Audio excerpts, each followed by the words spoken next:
Welcome to the new episode of the Cyber Threats Radar podcast. Imagine it's a random Tuesday morning. You log in and, well, you see this glaring red alert. Oh yeah, the absolute worst way to start a Tuesday. Right. A massive ransomware breach is encrypting your primary servers.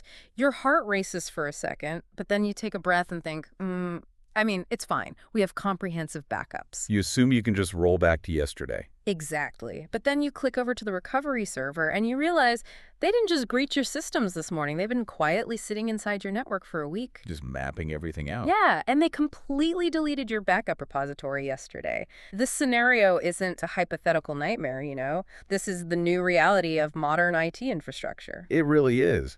And today, speaking directly from our vantage point at Spin.AI, we are bringing you our proprietary analysis and findings from the front lines of data protection.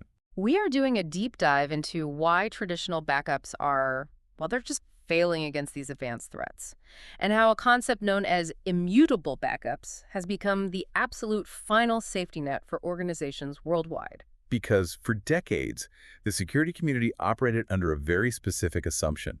You assumed your backup server was this pristine, untouchable destination. Right, like a safe haven. Yeah, exactly. If a disaster wiped out your production environment, that data would just be waiting for you. But the telemetry and incident response data we analyze at Spin.AI shows that this assumption is fundamentally broken. The threat landscape has just completely outpaced the architecture. Okay, let's unpack this, because for the longest time, the undisputed gold standard was the 3-2-1 rule. Oh, absolutely. 3 copies of your data stored on 2 different media types with 1 copy offsite. Right, and if you followed that rule, you supposedly had nothing to worry about. I always like to think of traditional backups like having a spare tire in the trunk of your car. That's a really great way to look at it. Yeah, like getting a flat on the highway is highly inconvenient and it stops your journey momentarily, but you just pull over, swap the tire out, and you are back on the road in 20 minutes. Modern ransomware operations, however, are essentially breaking into your trunk and systematically slashing your spare tire long before they ever puncture your main ones. What's fascinating here is that ransomware operators are highly rational economic actors. They recognize that the absolute fastest way to force a victim to pay a ransom is to completely eliminate their ability to recover their own data. So they go straight for the backups. Exactly. Their baseline standard operating procedure today involves infiltrating a network and quietly exploring the topography to locate the backup repositories. They will actively destroy, corrupt, or encrypt those secondary recovery files first. And then they just wait. Yeah, they wait. Only after the recovery option is dead do they trip the main production payload. Wow. So by the time an IT team actually receives those red dashboard alerts, the very safety net they plan to rely on has already been neutralized. Right, it's completely gone.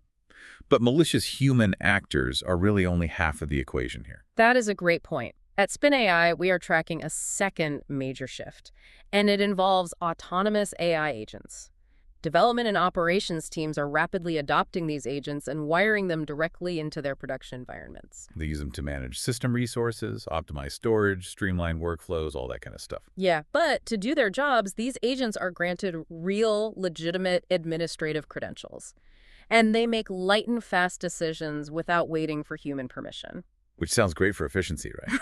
Until it goes terribly wrong. Exactly. Because if an AI optimization routine scans a network and sees massive blocks of redundant data, which, by the way, is exactly what a backup looks like. Oh, absolutely. Just huge chunks of duplicate files. Right. And if it determines it can save the company money by tidying up those supposedly unused resources, it will just delete them.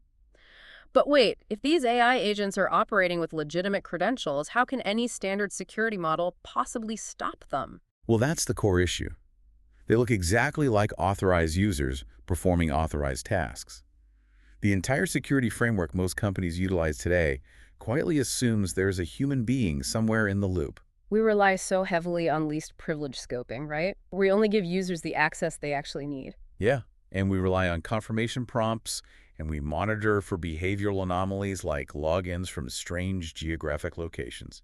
But an AI agent moving with legitimate credentials operates entirely within the rules. It isn't logging in from a weird country. And it moves exponentially faster than any human approval workflow. It doesn't trigger a malicious login alert because the system recognizes the token and believes the agent is supposed to be there. The system just trusts it. Precisely. So when prevention mechanisms fail, Whether it is an overly aggressive AI tidying up a repository or a sophisticated ransomware payload masquerading as a legitimate system process, Yeah. you need a layer of defense that fundamentally does not care what credentials you hold. You need something that just says no. Exactly. You need a storage mechanism that flatly refuses commands. So the storage itself has to become the bouncer at the door. Let's clearly define what an immutable backup actually means in this context. Good idea, because the term gets thrown around a lot. Right. So we are talking about a backup copy that cannot be modified, encrypted, overwritten, or deleted for a strictly defined retention period. And that applies to absolutely everyone and everything. Yes, it cannot be altered by the system administrator who originally created it. It cannot be changed by a continuous integration API token. It ignores the ransomware payload, and it stops that autonomous AI agent dead in its tracks. Because it relies entirely on worm technology, which stands for write once, read many. Worm, right. The underlying mechanism here is brilliant in its simplicity, honestly. It really is. When your backup software writes a data object to the storage layer, it explicitly asks that storage layer to attach a retain until timestamp. Or sometimes an indefinite legal hold, right? Yeah, exactly. Alternatively, it might attach a legal hold. Once that file is written, the storage layer itself takes over governance. So if you are using platforms like Amazon S3 Object Lock, Azure Immutable Blob Storage, or Google Cloud Bucket Lock, that storage fabric becomes the ultimate authority. From that exact millisecond onward. Right. If any system, user, or application sends a delete or a put command to alter that data, the storage layer intercepts it and returns a hard error code. The request is refused until the physical clock passes the retention condition. Okay, so what does this all mean for the daily operations of an IT team? Because wait, if literally no one, not even the highest level systems admin, can delete these files, isn't that a double-edged sword? How so? Well, creating completely undeletable files sounds like a great way to accidentally bankrupt an IT department with runaway storage costs. What if we legitimately run out of server space? Or what if the organization has a strict privacy mandate to purge specific customer data? Exactly. But the storage layer is actively blocking us. Our company is just trapped paying exorbitant fees for a massive graveyard of data they aren't allowed to clean up.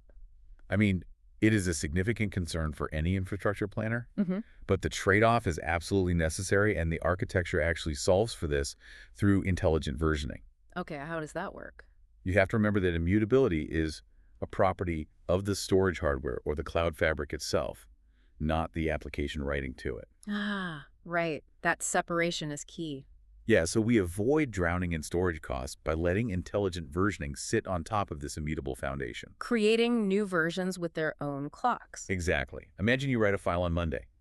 That version gets a unique retention clock, locking it for exactly 30 days. Okay. If that file is modified on Tuesday, the system doesn't try to overwrite the Monday file. It creates a brand new version for Tuesday, and that new version gets its own separate 30-day clock. Which gives you granular point-in-time recovery without ever altering the past. Right. When Monday's file reaches day 31, the storage layer automatically lifts the lock. Your automated lifecycle policies can then step in and purge it. So you are never keeping data forever unless you explicitly apply a legal hold for litigation purposes. The immutability is tightly scoped to the exact retention window you require to survive an attack. Exactly. But, there is a lot of dangerous confusion out there regarding these terms. Oh, totally. People hear the word immutable and they assume it just means a standard backup or perhaps an offline tape drive. Which couldn't be further from the truth. Traditional backups are what we classify as mutable by design. Right. An administrator can easily go in and shorten a retention period or delete old snapshots to free up space. And that flexibility was highly desirable 10 years ago when enterprise storage was incredibly expensive. But today, that flexibility is a massive attack surface. Here's where it gets really interesting, because you also have to differentiate between offline and immutable. An offline tape drive is a lot like stuffing a stack of cash inside your mattress. Ah, that's a perfect analogy. It is completely safe from digital bank robbers, right up until someone physically locates the mattress and pulls the cash out. A true immutable backup, though, is much more like a legal trust fund. Right, where the rules are strictly enforced. Exactly. The bank holds the assets and absolutely refuses to let you touch the money until you turn 30, even if you show up in person with all of your identification, begging the teller to release the funds. They literally can't. If we connect this to the bigger picture, terminology matters immensely in architecture design. A tape backup sitting in a fireproof safe is entirely offline and disconnected from the network. Safe from remote hackers. Yes, but the very second a human being retrieves that tape, places it into a drive, and spins it up to perform a routine restore or an update, it becomes mutable again. The physical tape head has the capacity to overwrite the magnetic storage. Right, a ransomware payload that has been lying dormant on your network can strike in that exact window of vulnerability. Which is terrifying. But an immutable backup utilizing something like S3 object lock is fully online. It remains constantly reachable in real time and is instantly available for emergency recovery operations, yet it remains mathematically unalterable. And that precise distinction is why at Spin.AI we champion a much more rigorous standard. We consider the classic 3-2-1 rule to be obsolete. Completely outdated. Yeah, we recommend the 3-2-1-1-0 rule. So that means maintaining 3 copies of your data distributed across 2 different media types with 1 copy stored offsite. And 1 copy explicitly immutable or air-gapped. Right, and the 0 at the end is perhaps the most crucial element. 0 errors, verified through actual, heavily tested restores. Because an untested backup is useless. Exactly. A backup that an organization has never successfully restored from in a simulated crisis is not a backup. It is merely a hypothesis dressed up as a status report. That's such a good way to put it. You must combine the physical separation provided by offline strategies with the mathematical certainty of immutability. And then subject the entire pipeline to constant stress testing to guarantee those 0 errors. You know, it's terrifying to think about malicious hackers and runaway AI, but honestly, you don't even need a villain to lose your data. Everyday business operations and incredibly strict compliance laws are forcing this architectural shift just as aggressively. Oh, absolutely. When we analyze the modern compliance landscape, regulations like SEC 17A4, GDPR, and HIPAA all strictly mandate non-rewritable retention. Organizations are legally required to prove a verifiable chain of custody for their records. And if an enterprise attempts to build custom in-house audit machinery to satisfy those federal regulators, they will burn through their entire annual IT budget incredibly quickly. It's just not sustainable. Implementing true immutable storage is by far the most cost-effective and verifiable way to satisfy an auditor. You simply point to the underlying storage fabric and demonstrate that the platform physically lacks the capability to allow modification. It instantly checks the compliance box for maintaining non-rewritable records.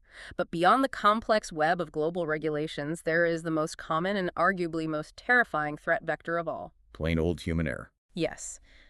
Picture a tired systems administrator working late on a Friday night.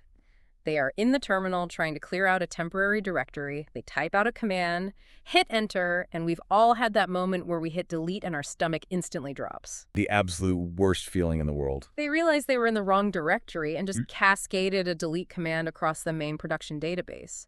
Or imagine a well-meaning employee who configures a faulty lifecycle policy that accidentally wipes 6 months of critical corporate financial records overnight. Or the classic insider threat.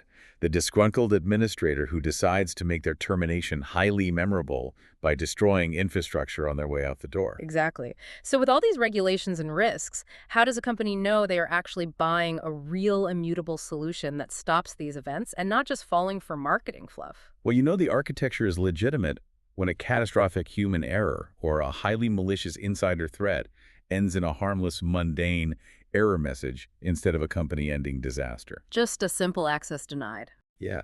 If that disgruntled admin types a destructive command against a true immutable vault, the system doesn't panic.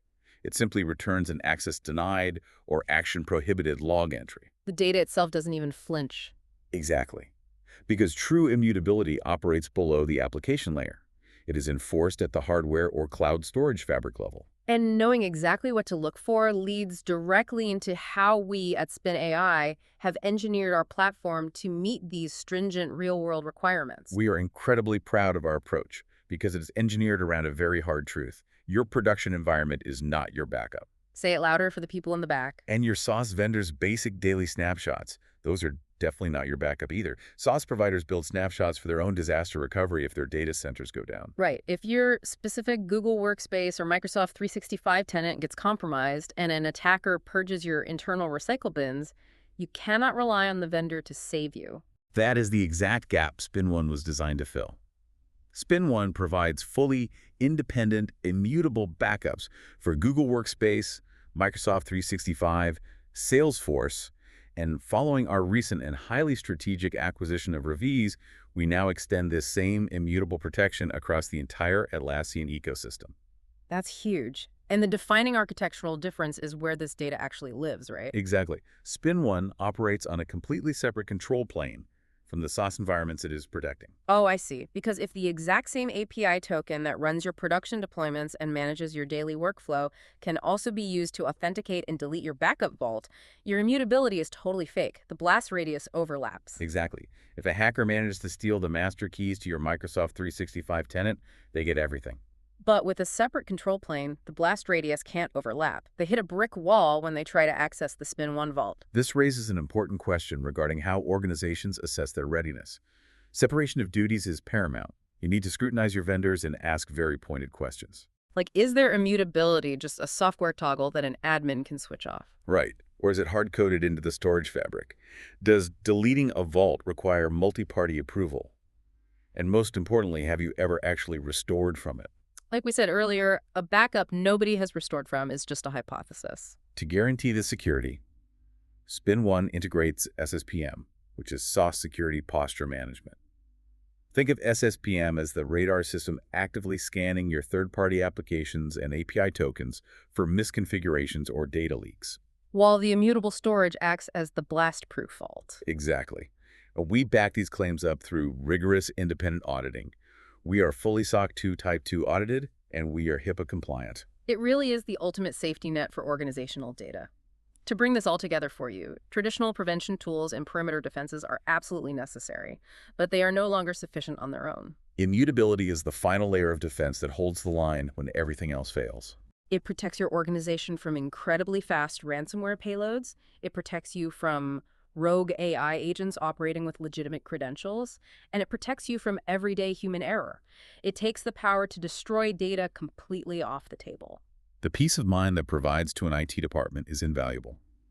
When the storage layer acts as the ultimate enforcer, incident response transforms from a chaotic, existential crisis into a controlled, highly manageable recovery process. You are no longer forced to negotiate with ransomware syndicates. You simply point to an earlier frozen point in time, restore your data, and get the business back online.